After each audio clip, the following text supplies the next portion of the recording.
fist in the air, and you heard the boos around you, but the boos became silent.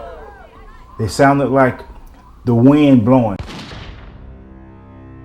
On October 16, 1968, as one of the most courageous acts in Olympic history was performed on a victory stand in Mexico City by Tommie Smith and John Carlos.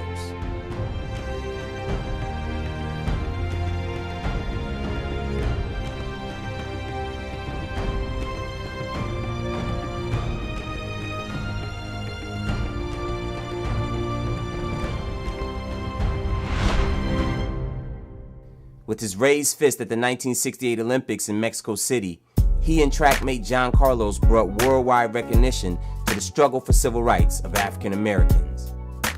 But Dr. Smith's humble beginnings in the small town of Clarksville, Texas, would be quite different than the spotlight of the Olympics.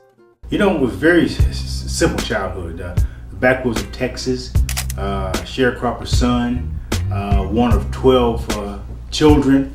My daddy had no education, or very little education. My mother had maybe early high school education in the backwoods of Texas. So we did what we had to do to survive.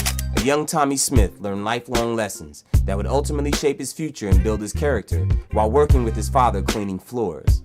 I went to San Jose State to get an education. So my father said, boy, you going to that school, whatever it's called. I can't say the name of it, but you going and go to that school so you don't have to come back down here and scrub these floors with me like you're doing right now. The contentious era of the 1960s marked an education of many types for Tommie Smith.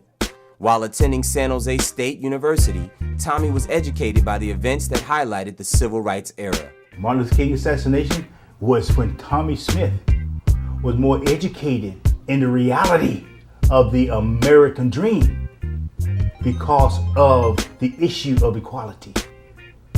That's when I exploded into the reality, the total reality of survival for black folks.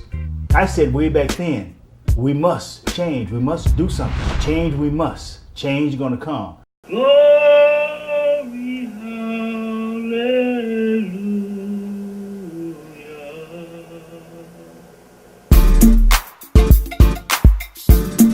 On the victory stand, with all the threats that I had received, I don't think any of these boys will be foolish enough to demonstrate at the Olympic Games. And I think if they do, they'll be promptly sent home.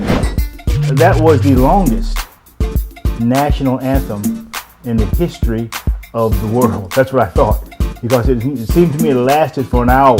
Because I was exposed. I wanted to get off because I was kind of afraid, but more proud than afraid. The prayer I was saying, which was the Lord's Prayer, with my head bowed and the fist in the air, and you heard the boos around you, but the boos became silent. They sounded like the wind blowing. It seemed like wind blowing around my fist. It was a silent gesture heard around the world. So all this was going through my mind. Picking cotton, chopping cotton, cutting grapes, all these things that I used to do, what we had to go through just to get on that victory stand. How many people lost their lives just so Tommie Smith and John Carlos can stand and cry for freedom continuously. Medals were not taken away. I still have my gold medal. I think Dr. Carlos still has his.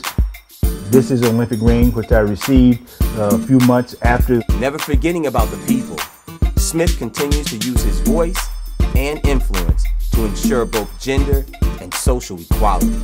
I taught for 40 years. Sociology, sports sociology, the sociology of sports, physical health. I started many curriculum programs at Oberlin College, especially dealing with women in Title IX.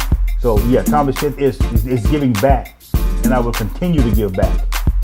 And hope lies in the courage of those who dare to make dream into reality.